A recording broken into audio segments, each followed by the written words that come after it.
Be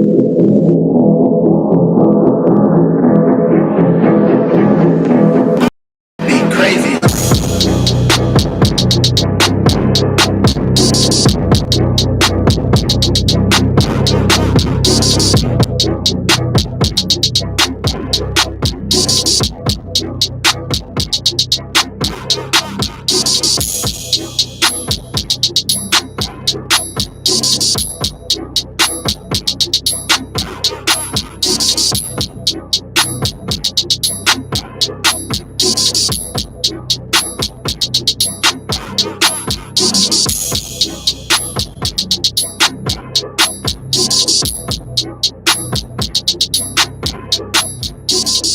And now, a three-time sports editor, former online and managing editor, and host of Talk That Talk, award-winning journalist Terrell Chatterbox Emerson. Welcome to it. Welcome to it. It is a little after 3 o'clock on a Monday afternoon, so you guys know what time it is. It is time for Talk That Talk. I am your host, Terrell Chatterbox Emerson, in studio. If you guys are following us on our socials, you guys might know who's in studio with me already. In studio with Mr. Justin Russo of the Vegas Golden Knights, of the Vegas Nighthawks, of the Henderson Silver Knights. Do I keep going? That covers it pretty much. Okay, that's the big chunk right there. Right, that sounds We're good. We're good. Shout out to JT, man.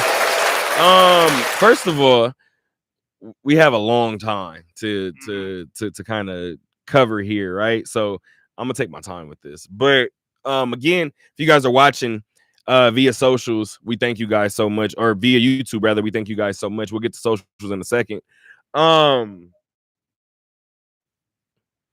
You, sir. This is why I love having people like Justin around me. And I texted him yesterday and I was like, hey, you want to do the show tomorrow? And he was like, yeah. All right, cool. I don't believe I texted you into this morning, but I drew up this show pretty early last night. And I was looking and I said, I'm pretty sure I have enough for 3 hours. I said, I want to be sure. I said, but I think I have enough for 3 hours. So I was like, I'm going to wait. And I didn't go to sleep till 4:30 this morning. So I was like, it's not like anything has a correlation or anything. So I'm like, all right, cool. I text you today and was like, so I think I got enough for 3. And what was your response? I think we got plenty to talk about. I think we have more than enough to talk about, brother. I think we're going to be all right. I think we'll be good. Again, guys, I appreciate you guys for tuning in, for checking in. I see my mom in the chat. What's going on, Mom? I see you. I just appreciate you guys for being here. Again, if you guys want to go ahead and check out our live stream, you guys can always do so on YouTube. You guys can go to YouTube, go to the search bar, as I'm doing right now on my phone, as a matter of fact, and type in the Talk That Talk radio show. Once again, go to YouTube, go to the search bar, type in Talk That Talk radio show, and our platform is right there. It's pretty much the same across every platform, guys. That would be the same on Apple, Spotify, Facebook, Instagram. The one thing that's different is our Twitter. Our Twitter is at Talk That Talk LV. Once again, guys, our Twitter is at Talk That Talk LV. I'm with JT, man. We got a lot to get to today. I'm gonna slow walk the dog, Mom, because I have such a long show kind of packed out here. I don't have a tip in ready to go from you. So if you want to send me a handful, you can actually do that during the show and we'll get to it. But I have baseball on the schedule. I have, of course, basketball on the schedule, right? I have football on the schedule as well. Nothing like some summertime football. Yep. But again, this show is being shot from the Harry Reid Research and Technology Park here on Sunset, here in Las Vegas, Nevada. Episode 40 of season 7. Episode 366 in totality. I actually just had a conversation with somebody recently and was like, so episode 400 is coming up. And if I'm just going to be honest, I had the meeting when I was doing team meetings. I had the meeting with Markel. Shout out to Markel Collins. And I was like, so episode 500 is coming up. Episode 400 is coming up. I should wait for like 500, right? Or like try to do something for 400. He was like, no, you got to do something for 400. Celebrate all the milestones. Why not?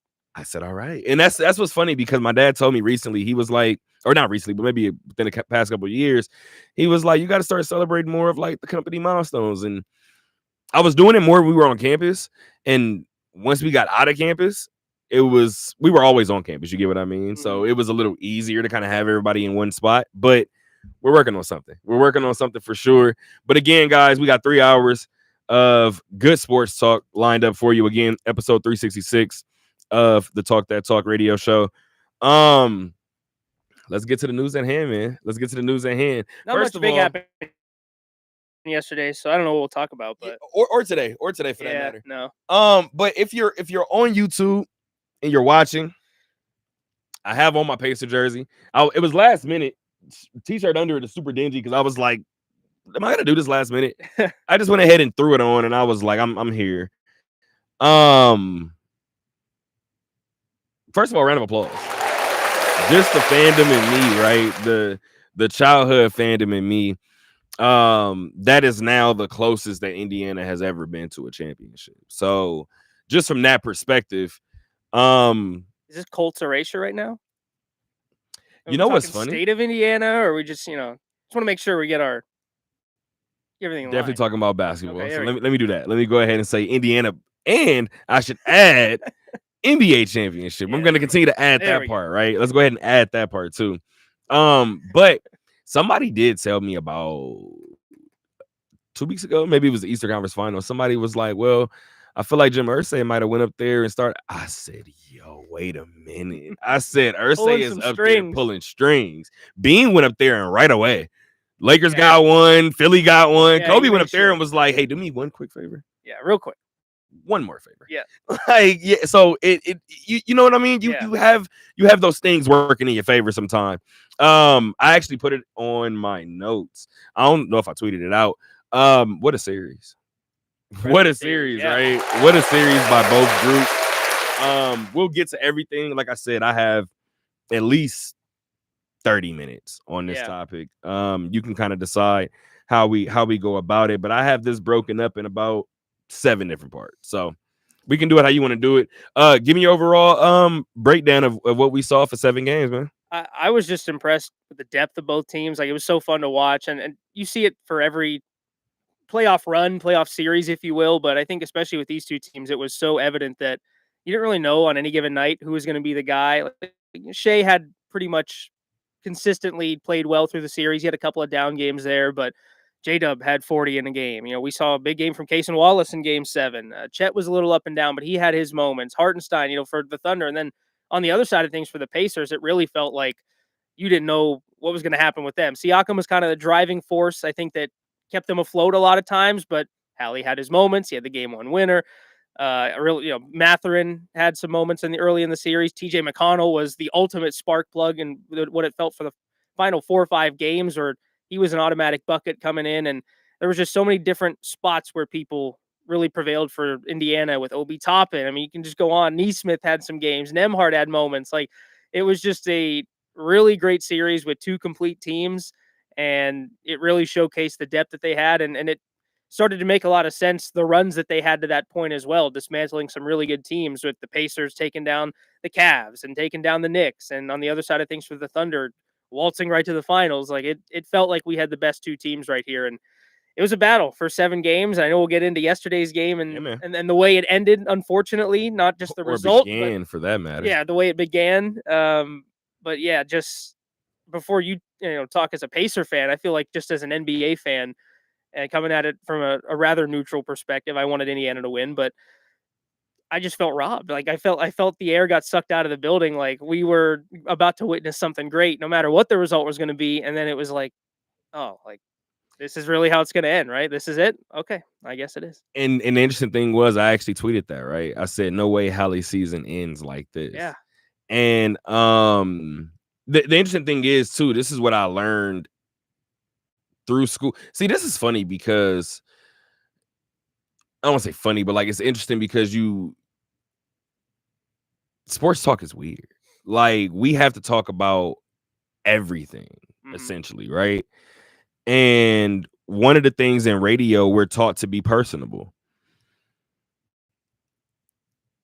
I contemplated coming in. We talked before the show. I contemplated coming in and was like, how do I break this down? How do I give my analysis? How do I give my reaction without trying to personalize it, right? And I don't mean as a Pacer fan growing up, right? And I keep saying growing up because you get to this point in age where I feel like being a fan, there's some things that come with it, right?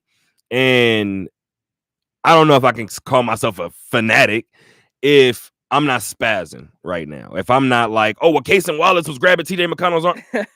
It happened both ways in the series. It was what it was, right? What I will say, and you said it just a second ago, round of applause, whether the NBA wanted it or not, that was the best thing for you. Mm-hmm. I said it before. Now, what's going to end up happening, and this is going to be kind of funny, but I feel like the Pacers and Knicks are going to play on Christmas Day. Yeah. I feel like OKC is going to open the season against Denver. Certain things are just running through my mind, and I'm just like, this is what you needed. Like, now your marquee teams are still your marquee teams, but you have wiggle room now. But we'll get to all of that in a second. While trying to be personable, I don't want at any point, and I want to preface all of this by saying I don't want at any point during this to seem like I'm trying to put the spotlight on me. I'm trying to shine a light on me. As somebody who's going through an Achilles injury, that's all I can do. Yeah. Is talk from that perspective, right? And one last thing that I'll add, I text Daryl when because I knew when KD tore his. I knew it right away. And Daryl texted me, and I forgot what he texted me, but he texted me right away. Next game, when Klay tore his ACL, I text Daryl. I said, quick question. I said, do you know for a fact when watching somebody play when they tear theirs? He said, in the moment, like simultaneously. I could tell you when it happens. Yeah. I said, as somebody who's gone through the injury, they can just see it. So we'll get to Hallie in a second, right? Before we get to any of that, first of all, I have a tip from my mom. So There we go. So let's calm down for a second. Yeah. Let's calm down for a split second and get to my mom's tip in because she's been sending a couple, but I actually scrolled up. Sorry, Mom. And I like this one a lot. A bulletproof mind isn't one that doubts or fears.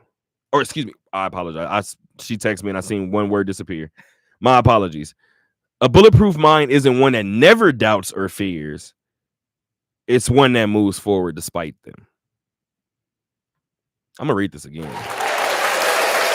But the fact that she sent me this about a week ago and I didn't catch it, that's a problem.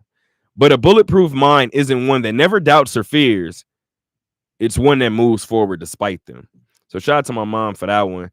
I think that's applicable to every hour of this show, right? For a couple of different reasons. But let's get back to the NBA Finals, man. Before anything, I try to pay attention to signs, right? We'll get to it at the top of the next hour, actually. I'm in the T-Mobile Arena yesterday, covering the game. And one of the things I've tried to do over the last 3 years or so, 2 years, really.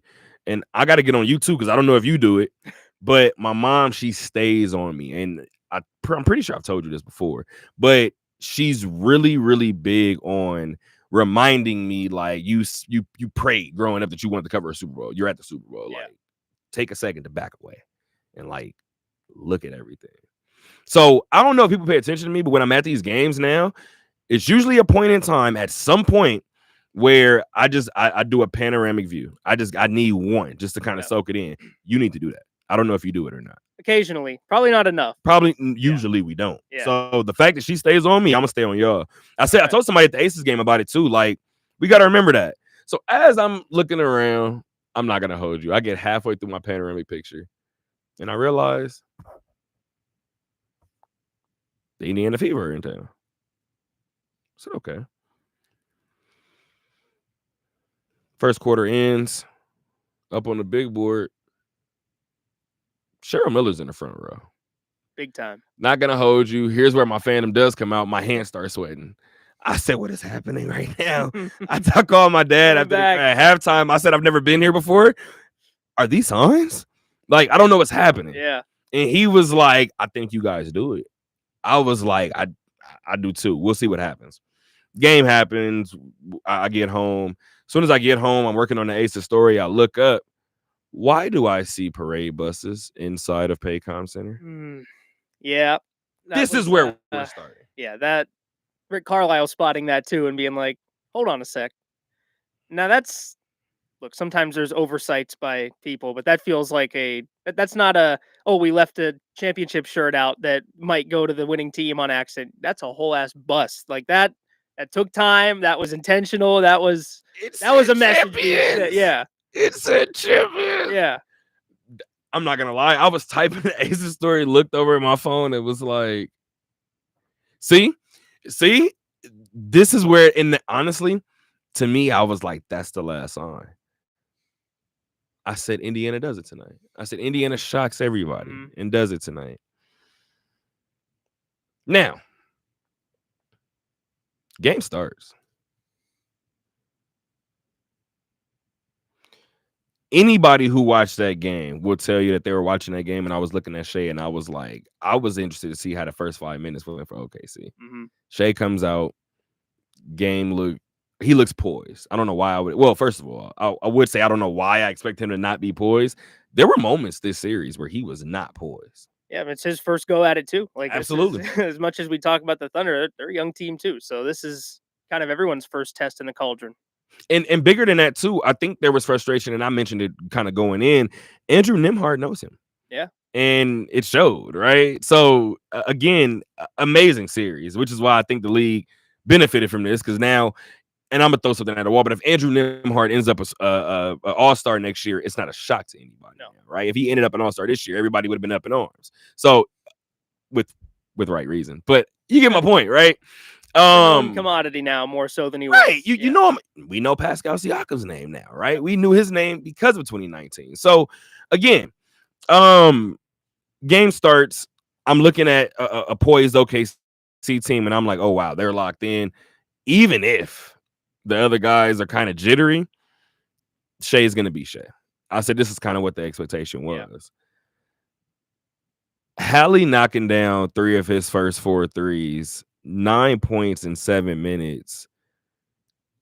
I'm not gonna lie. I'm looking around at that timeout, and I'm like, yeah, this is where I feel like this is where one of the biggest shocks in NBA history comes. Yeah, it didn't feel like OKC had taken into account that could happen like that quickly. Those 3 threes like that, and it was like, okay, like we got to get going here a little bit, and we'll get to the injury. But even after the injury, like OKC didn't exactly put on the afterburners in the rest of that first half. I mean, it was still a close game. It took them to the second half to really get going. So the start that he had, and we were talking a little bit too, like Hallie hadn't had those starts in the finals yet and didn't need to have those starts in the finals because of, we know what he does in the final 5 or so minutes, his finishing ability, and the team picked him up, right? And everyone else kind of came together and made sure that they would stick in those games late. And the fact that they did get that in game 7, you're thinking, okay, well, if I can get 50%, 60% of what I've been getting from Nembhard and Nesmith and all these guys, like Hallie's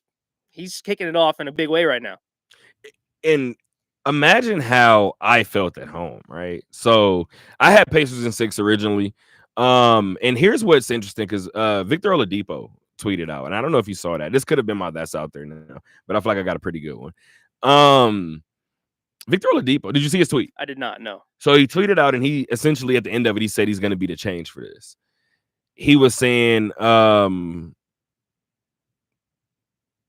I'm paraphrasing obviously, but he was like, but it shouldn't matter because he has millions, right? And he was like asking a question mark. He was like, essentially asking, like, when a player is playing injured, he thinks more people should know. Like, he thinks more precautions should be taken. He thinks teams should be kind of, made kind of put on Front Street. Yeah. And here's the thing, right? I'm big on trying to not run from the obvious thing, right? I was very vocal in 2019 about Kevin Durant's Achilles injury. As somebody who suffered an Achilles injury, like I said, I was going to talk about this show. Yep. When KD went down with his injury at first, he didn't grab his calf. He grabbed his Achilles. Mm-hmm. Very specific. Like, he grabbed of going down, yeah. And when he grabbed it, as somebody who tore his, I don't know if you remember, but I told you the story. I flexed my foot. Because I'm like, why do it feel like I ain't got no ankle?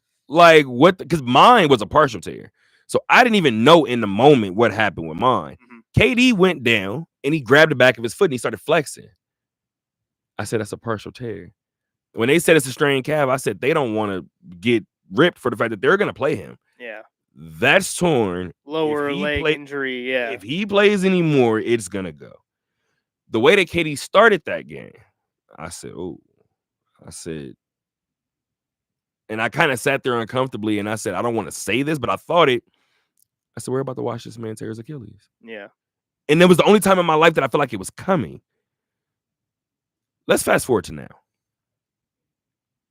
Now I have to go back and watch game 5 to see if Reese grabbed his Achilles. Because I don't remember him grabbing as low as his Achilles. Also, let's look at game 6. Granted, he only played 23 minutes. But when you go back and you watch game 6, Reese was still getting to the paint, elevating, looking to the corner. It looked okay. Good enough, right? So as much as I want to rip into Indiana the same way I did Golden State, I just don't think it's the same thing. Yeah, I think wasn't exactly like KD, like you said, where it was maybe isolated to the Achilles, right? I think there's a risk if you tear a calf. Obviously, For sure. you mess up anything down there, it's going to affect down the line, right? How are you going to tell Tyrese Halliburton, who's a game away from winning the finals, he shouldn't play game 7 or game 6? How are you going to tell him that? Like, I'm not going to be the one to get in the way. Like, now in hindsight, of course, you sit him out and maybe you sit him out for game 6, hope it gets better for game 7. Even then, looking at what some of the people were saying, that strained calf injury, that's a 2-month injury sometimes. Donovan Mitchell said that. 1 to 2 months. Yeah. So that's not something that he would have been out for the series. And look, it's maybe if we're talking about 36-year-old Tyrese Halliburton, who's got 3 championships already, that's a different story. But if I'm in that position and I'm that close to an NBA championship and I'm that young and I just been on this playoff run and I feel invincible, like I'm going out there and play. And that's you live with the consequences, and that's an extremely unfortunate consequence, but I'm playing. That's just how it is. And at a certain point too, you kind of just talked about it too, right? Game 6, even as somebody who is a Pacer fan, right? Is somebody who does this job for a living. I didn't notice anything in game 6. Yeah. Game 7 started and I noticed it. And I said, I don't know if it's stiff. I don't know what it is. Mm-hmm.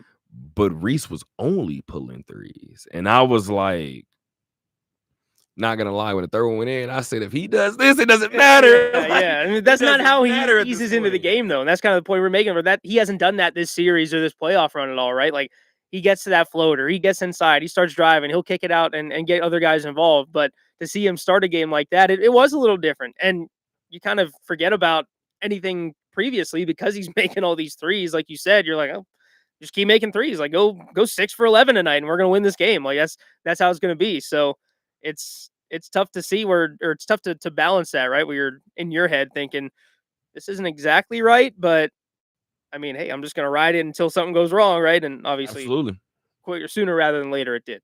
And that's the interesting thing, right? Like, I tell the Daryl story on air or off air? I believe it was on air. We've been talking almost consistently for like 40 minutes, but now it's like 23 minutes on air. So I told the Daryl story, right? So now fast forward to the game. The ball moves much quicker when Hallie is in the game. Oh yeah. It just move. It's boom, boom, boom. It's almost San Antonio-esque. Almost. I don't want to say Golden State because that was a little otherworldly, but the way that the ball moves around, it is right. When I saw him make that move to the left wing, as soon as he went down, I was at home. I had a basketball in my hand. I was at home. As soon as he went down, I said he blew it. And that's when I saw the hand motion on the ground. And that's when it set in for me. And I said, it's gone. Yeah. I knew in that moment, it's gone.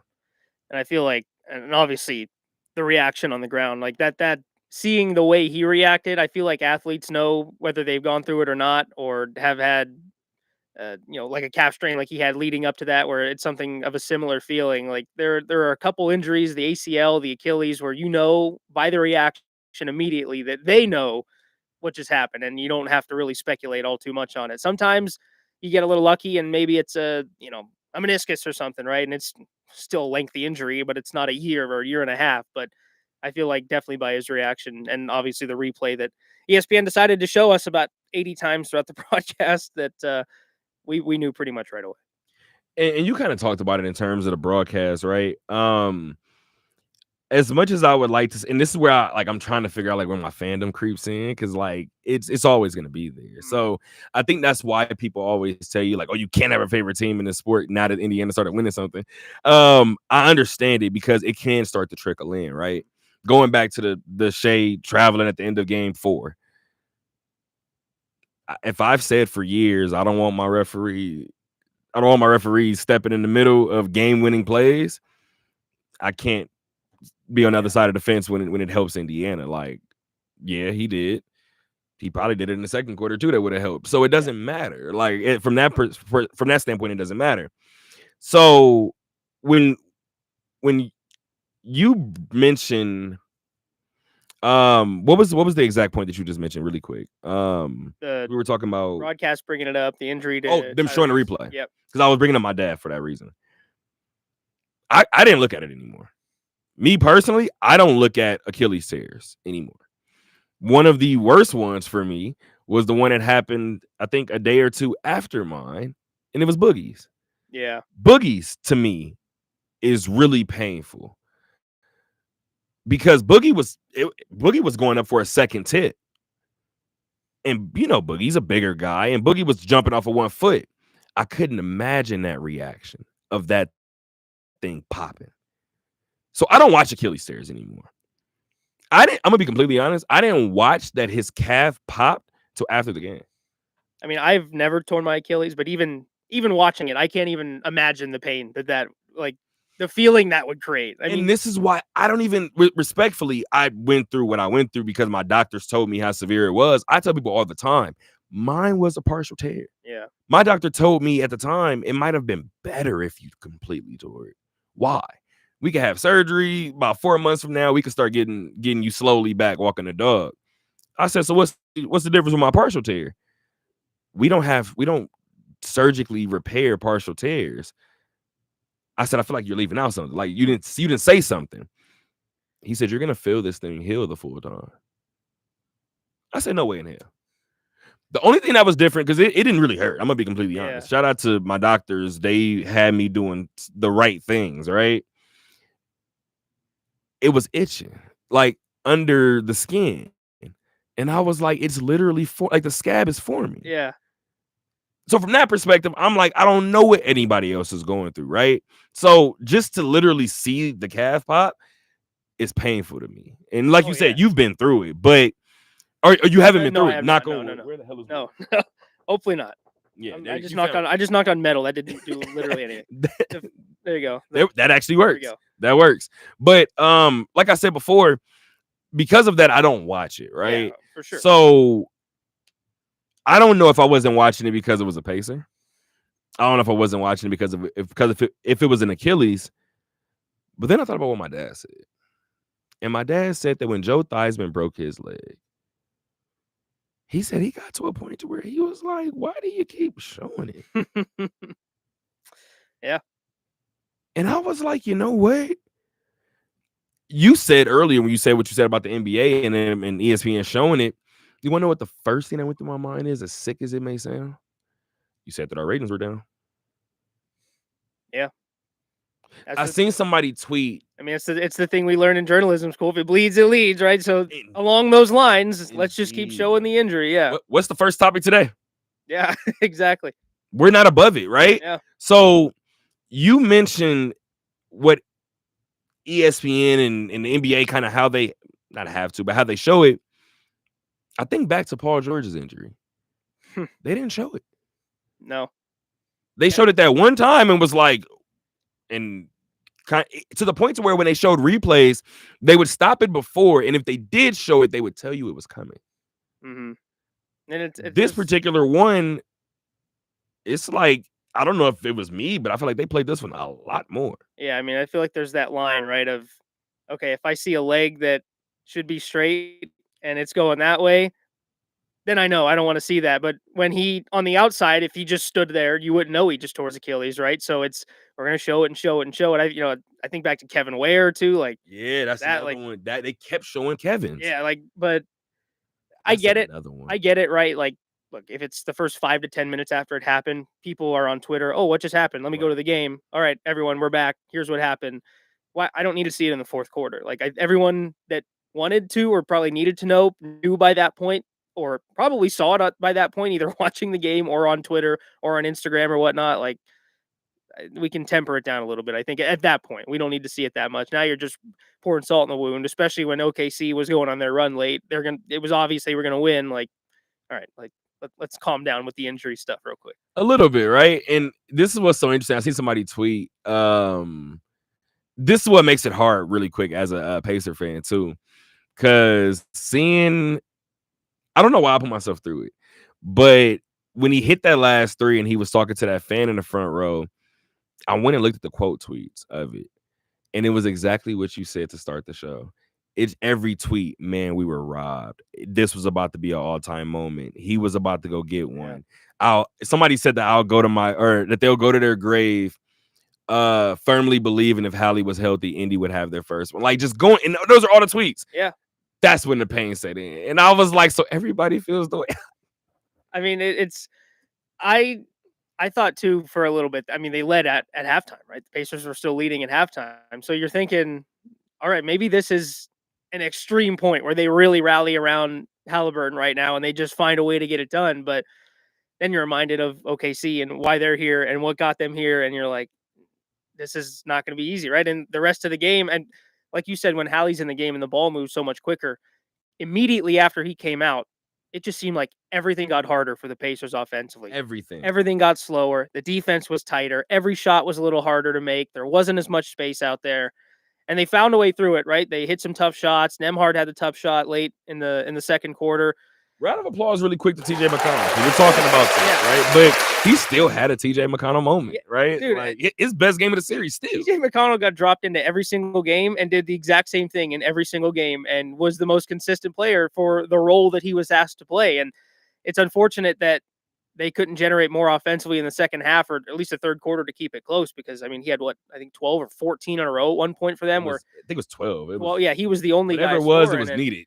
And, between some of the lack of shot making and of course the turnovers, I think that were probably the real killer of the night. Absolutely. Just not really finding a way back into that game. Whenever they got to 6 or 4, it was right back to 10 or 11. And it felt like some of the games previously where on either side where one team was trying to chase the other, where they'd get close and then it would go back to out of reach. And it just never came together. It was so frustrating to watch. Yeah.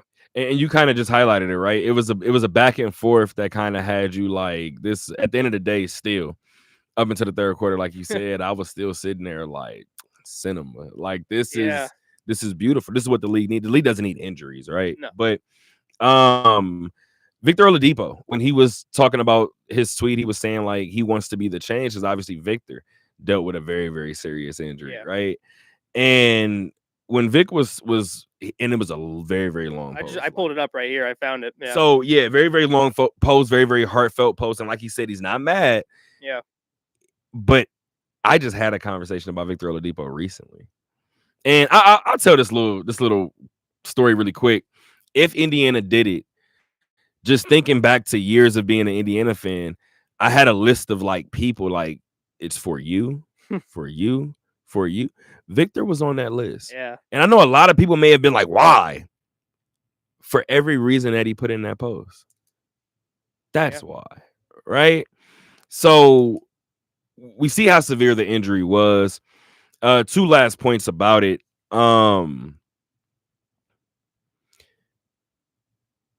Again, all I can do is go back to, and it sucks because it's not about me, and not even in the slightest. And when I talked to when I talked to Kelsey Plum at Media Day a couple of years ago, I told her when I had my one-on-one, I was like, I'm gonna want to bring up the Achilles injury. And I was like, I just want to let you know beforehand. And she was like, wow, like, thanks for that. And I told her, like, I've suffered an Achilles tear. And when people just bring it up, like, I'll tell you one quick story. If I haven't told you before, but I said it on this pod before. I tore my Achilles, obviously, right? I was still going to class. My doctor told me not to. And I was like, if I sit in this house, I'm going to lose it. And like, I'm truthfully like trying to be honest with you. So I kept going to class, kept going to games, right? And I wasn't using my crutches. My doctor was hot. So I'm like, all right, cool. I get home one day. Long live Ace. I get home one day. I sit down. I had just moved in. I'm college poor. Like, I'm sitting on beanbag, right? I'm sitting down. I'm on my phone. Dog, I sit there until it's dark. I sit there about a good 4 or 5 hours. I called my dad and was like, I think I'm depressed, brother. And he was like, why? And I talked to him about the injury, and I was just like, it's not the injury. It's everything after it. The initial response when I was told, because I didn't know I tore my Achilles in the moment, I woke up, my foot was purple and was like, I should probably go to the doctor. Yeah, that's not a good sign. I should probably go to the doctor. Went to the doctor. You know, they're super matter of fact. They said you tore your Achilles. Almost PTSD. My first response was exactly what Reese said. When they zoomed in and all you could see him saying was no, no, no, I said that is the exact response. Mm-hmm. Yeah, I mean, that's like you said with Kelsey there, like that hurts to bring up sometimes. Like that wave of emotion that I imagine comes over you when you even have to talk about it like that, when you've had that personal experience, is like more than certainly I can understand, right? More than most people can. If you notice, only person that I ever seen that was kind of recently that was kind of aggravated when you bring it up. Talk to Clay about his injuries. Mm-hmm. Clay seemed like he was a little shaky for about 2 years talking about both of them. Like, I don't want to talk about it. Everybody knows what happened. He especially had the double dose of what he had too. He didn't want to talk about it. Yeah. He was somebody that you should do the Kelsey move. You should let him know beforehand if you're gonna bring that up. So that, and the last point that I was gonna make was, I don't know what that trainer whispered in his ear. I'm up to 3 questions. He either said, did you hear a pop?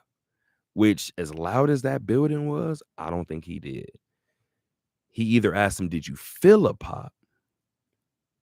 Or because they knew the severity of the injury, he simply went over there and said, Reese, did you tear it? Because that's the image that I can't get out of my head. That image of him wincing, saying, yes, I did. I don't know what the question was, but I know that was the answer. Yeah. And that's that image that you speak about too. It's going to be hard to get that image out of your head when 10 years down the line we think about this run. And it sucks too. Yeah. You just gave me a very, very sad face over there that you didn't see on camera that he didn't like very much. But when you think about it too, because I told my dad, what if I never get one, bro? Like, this is going to bother me. This is that's why biggest what if, right? I keep telling my dad, just my fandom, this is going to bother me forever. And then I switched it up. This is going to bother me until I get one. Mm-hmm. Like, ice soothes it all. But what if it never happens? And I feel like too, for full closure, it needs to be Hallie that gets it too. It needs to be him. But we've seen it in sports too, right? Where something traumatic happens and you look later down the line and you be like, damn, 10 years ago you did. Damn, 5 years ago you did. Yeah. I know that Sean Livingston wasn't that guy, but there's no way I'm going to talk about catastrophic injuries and I don't mention Sean Livingston. Yeah. Me and my dad was talking about that Golden State team in 2015, and I was like, the Warriors just look weird. Like, if they win, like, really? Yeah. But then I started going down the line, and I said, I think I might be more happy for the bench players. And he was like, well, who's on their bench? And I started naming guys, and I was like, if they win, Sean Livingston gets a ring. Yeah. He just looked at me. I said, what basketball fan isn't going to want that? And now you think of Sean Livingston, how far down the list is that injury? Like, I think of him being a role player on those Warriors teams first and foremost to me. And that's a very good point that you just brought up. He's one of the, you don't want to be this guy, right? But he's one of the pillars for one of those catastrophic injuries in the 2000s, right? In the 2000s were one of those catastrophic injuries where, hey, his career was shaped after that. Yeah. Like, Sean was hooping with the Clippers. Like, that could have been something. This Reese thing, to see everybody kind of outpour with love was beautiful to see. But that was my second point. Whatever that trainer asked him, that was the response for sure. But obviously, I say this all the time, and I try not to do it. We did this recently with Edmonton. We did it with Edmonton because back-to-back losses, right? Now we get to the champions. Now we get to the ones that put it all together. Talk about pressure. Talk about people. Yeah. Talk about Indiana was looked past, yes, but talk about being looked past. I couldn't imagine being a number one seed and being looked past, and then doing it again and being looked past. Yeah. Excuse me? Like, at this point, what do I gotta do?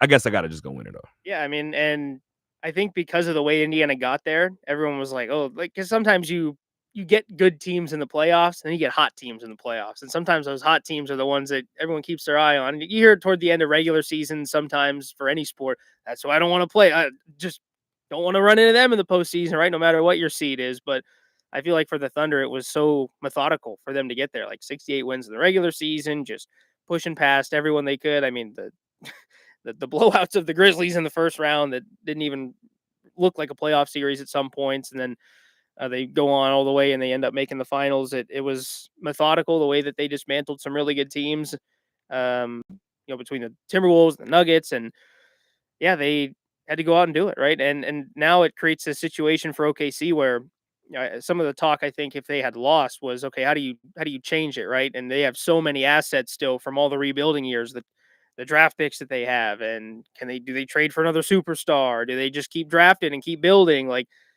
now I feel like if you're OKC, okay, we got our one, like, this group can do it. And ideally with their ages, it's only going to get better from here, right? So I think you keep that group together as much as you can. And same thing with the Pacers, right? That's a group that had been together for a little while. And Siakam, the latest addition, but you need that chemistry to continue to build. It's hard to just throw a team together in the offseason and say, okay, go in the championship because I put together a bunch of good players. And I feel like you see that often with the Nuggets, even like guys that had been together for a few years. You need some of that chemistry to win at that level. So for OKC right now, I think you're golden in the way that, okay, let's keep together as much of the core as we can.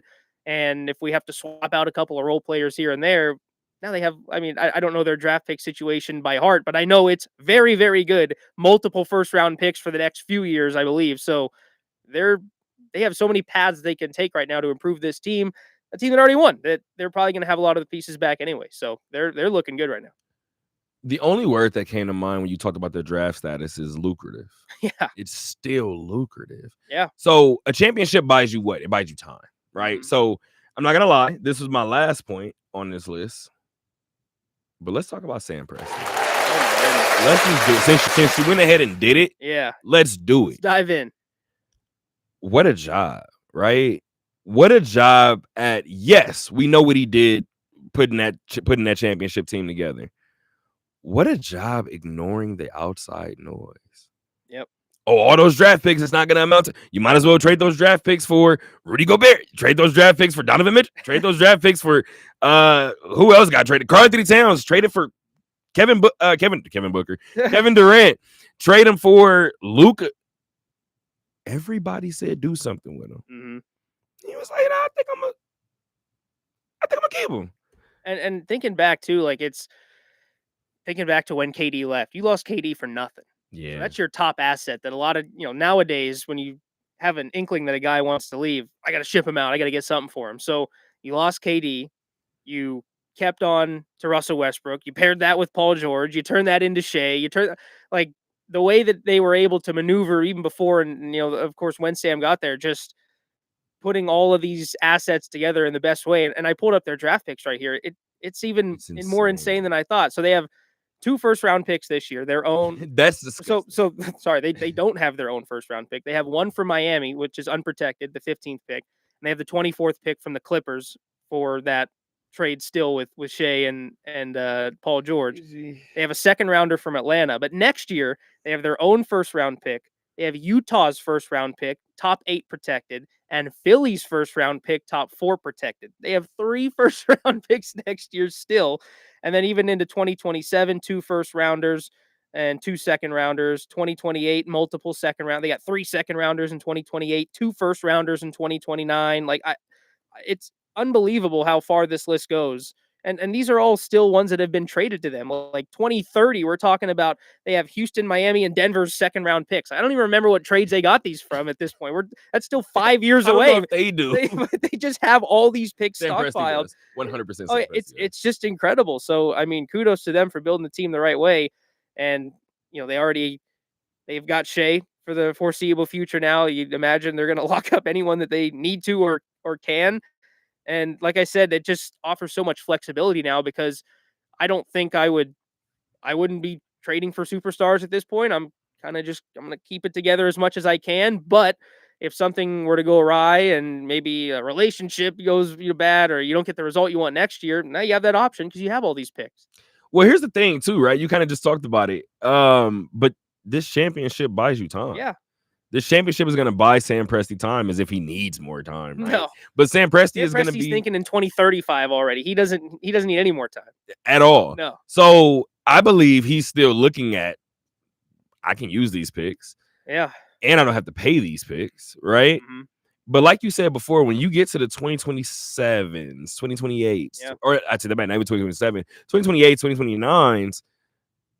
Oh, okay. Well, Anthony Edwards is available. Oh, okay. Well, who can I pair with Shea, who you would assume is probably going to be a Thunder for a long time? You would expect, right? Yeah. Like, I think he's buying into everything. I mean, we talked about his son being named Aries. I think that is fire as all hell. I think that's amazing. Yeah. So he's bought into it, right? Yeah. And then you win a championship. So I think that's added motivation for him to stay there. Mm-hmm.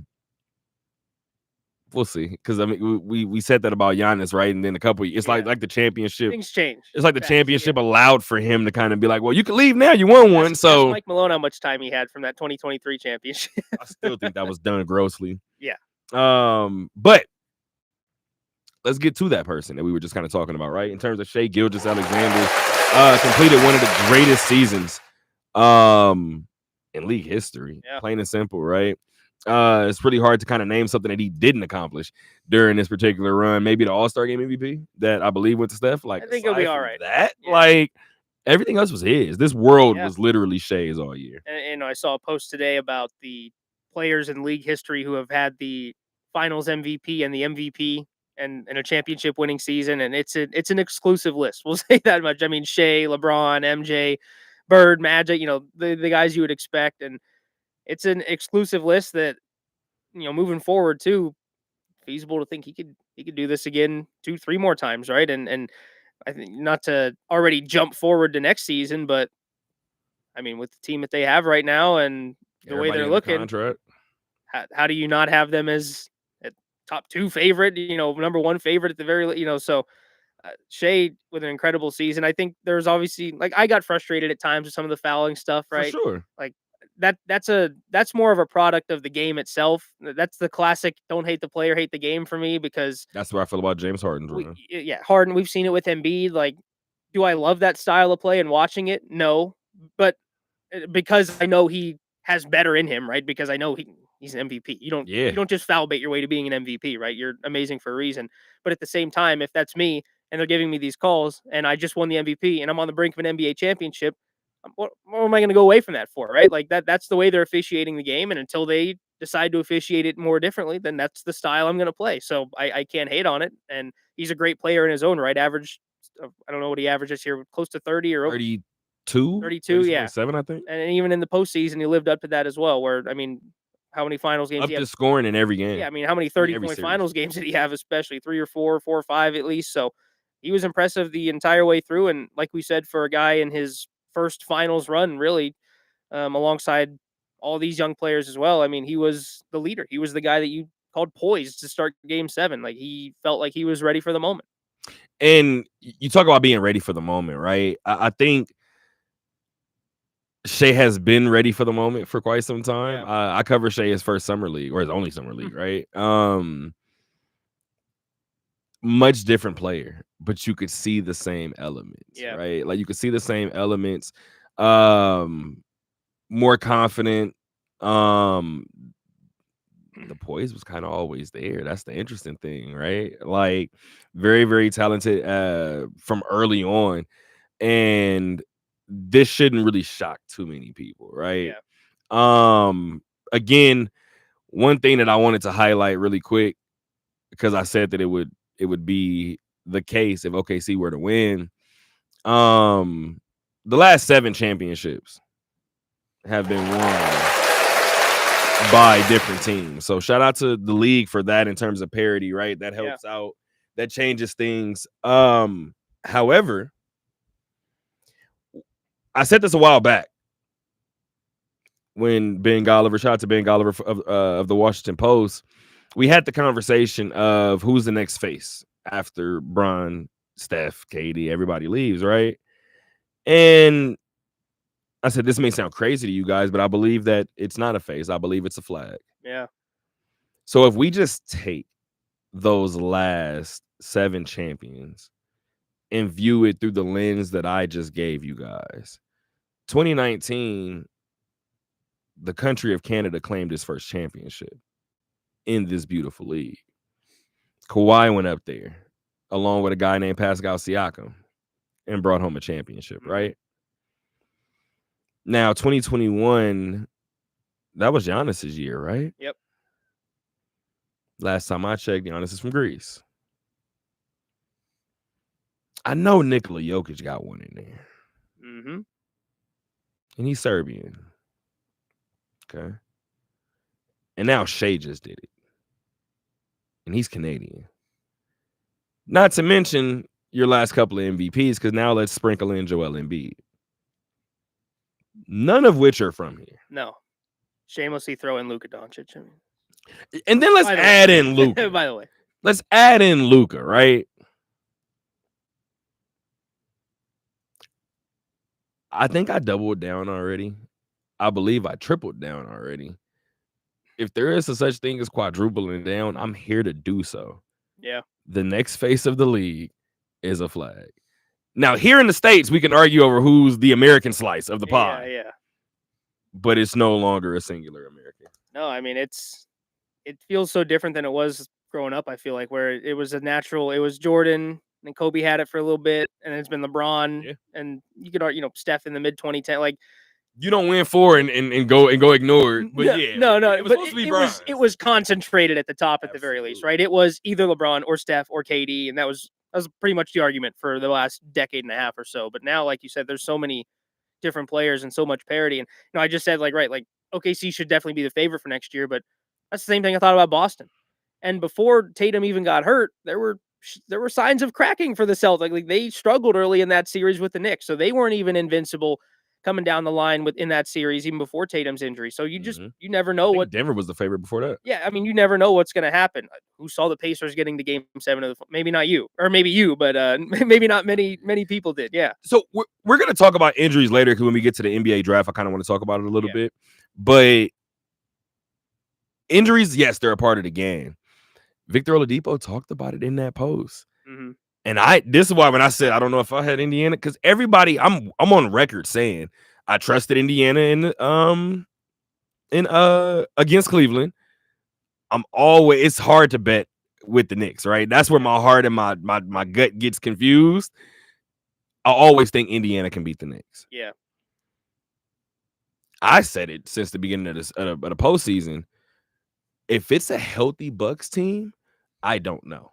And I've said this before, and people have been like, well, Doc Rivers, da-da-da. This is the way I view it. I watched Giannis Antetokounmpo go for 50 in the NBA Finals. I think Giannis Antetokounmpo can win a series in spite of Doc Rivers coaching. Yeah. So if he's healthy and Dame is healthy, I don't know, dog. Because now Kyle Kuzma gets better. Yeah. I don't know. Bobby Portis gets better now. So now I don't know. But Indiana, like you said before, had the perfect route to get there. Yeah. OKC dominated their way there, right? They dealt with injuries too. Mm-hmm. I love what Chet said. Chet said something that's going to live in NBA Finals lore. Bones and bruises heal, or broken bones and bruises heal. Like those are temporary, right? This is forever. What better way can you kind of put a wrap on that, right? I did have Chet's name written down. Let's give Chet a little love, right? I have Alex Caruso's name. You know I love my man. boy AC. Of course, I have to mention AC as well, right? Huge reason why OKC was in that game in the first half. Yeah. Huge Bruce, reason. yeah. I have Caruso, and then first title for the state of Yeah. Oklahoma, right? Let's give them that. I mean, we know it's not the first franchise title, right? But well, Yeah, technically, I feel the it's their Sonics first are on the time. way. Yeah, I know. Thank I you. feel So like I'm happy you said it. Yeah, like I feel like the Sonics, I feel like they'll be back. They're coming. We'll give them their franchise history back. We can start OKC at 08 or whatever, 07 it was. And I'm sure that you're not going to be too upset putting that one banner up there, No, right? I That's a banner that they're going to be all right. proud to do. But again, like I said before, beautiful series. Just applaud the tweet that somebody has said. Somebody said, trigger warning for anybody that needs to hear it because it is a little crazy. They said NBA script writers deserve all the Emmys in the world, followed by a public execution. I said, I'm not gonna lie, like just in terms of the cinema, like I'm not gonna lie, you can't make this season up.